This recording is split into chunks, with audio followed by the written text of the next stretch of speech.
মোহাম্মদ ফারুক নোয়াখালী থেকে চিকিৎসা ফাউন্ডেশন কর্তৃক আয়োজিত এসেনশিয়াল মেল ওয়েলনেস কোর্সে প্রথম বছর আগে নিয়মিত ছাত্র।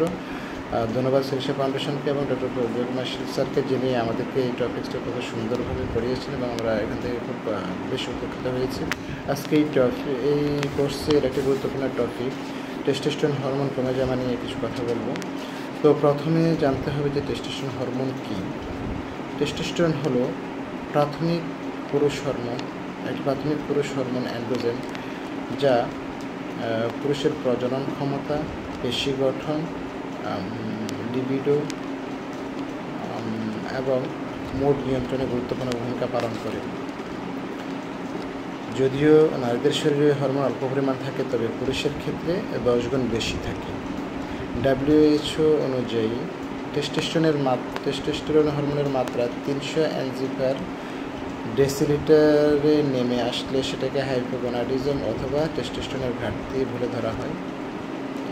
তো এর লক্ষণগুলো হচ্ছে যৌন আকাঙ্ক্ষা বা লিবিডো কমে যাওয়া, ইরেকটাইল ডিসফাংশন অথবা পুরুষত্বহীনতা, হতাশা, মুড সুইং এবং আত্মবিশ্বাসের অভাব, ঘুমের সমস্যা, হাড়ের ঘনত্ব কমে যাওয়া, পেশি দুর্বল হয়ে যাওয়া, স্থূলতা বেড়ে যাওয়া এবং স্মৃতিশক্তি হ্রাস পাওয়া। আর এর কারণগুলো হচ্ছে প্রথমত বয়স। সাধারণত 30-এর পরে বছরে 1 থেকে 2% প্রতি বছর 1 থেকে 2% হরমোন কমতে থাকে।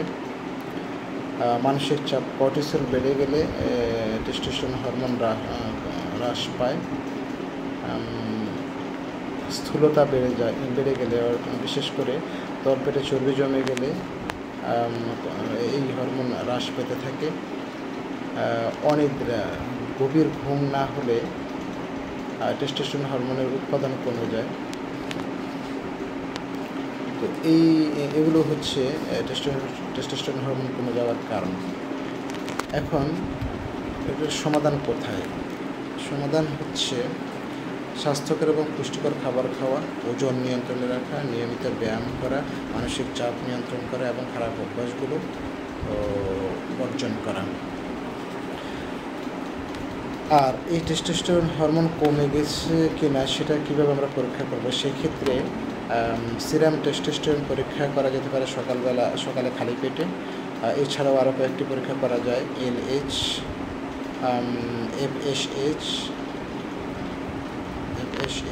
TSH এবং HbA1c, এই পরীক্ষাগুলো করা যেতে পারে। আর চিকিৎসার কথা যদি বলি, যদিও ঘরোয়া পদ্ধতিতে সমাধান খুঁজে না পাওয়া যায়, সেক্ষেত্রে TRT অর্থাৎ টেস্টোস্টেরন রিপ্লেসমেন্ট থেরাপি নেওয়া যায়। তারপর হচ্ছে ইনজেক্টেবল টেস্টোস্টেরন এবং টপিক্যাল জেলস, এই পদ্ধতিগুলো প্রয়োগ করা যেতে পারে।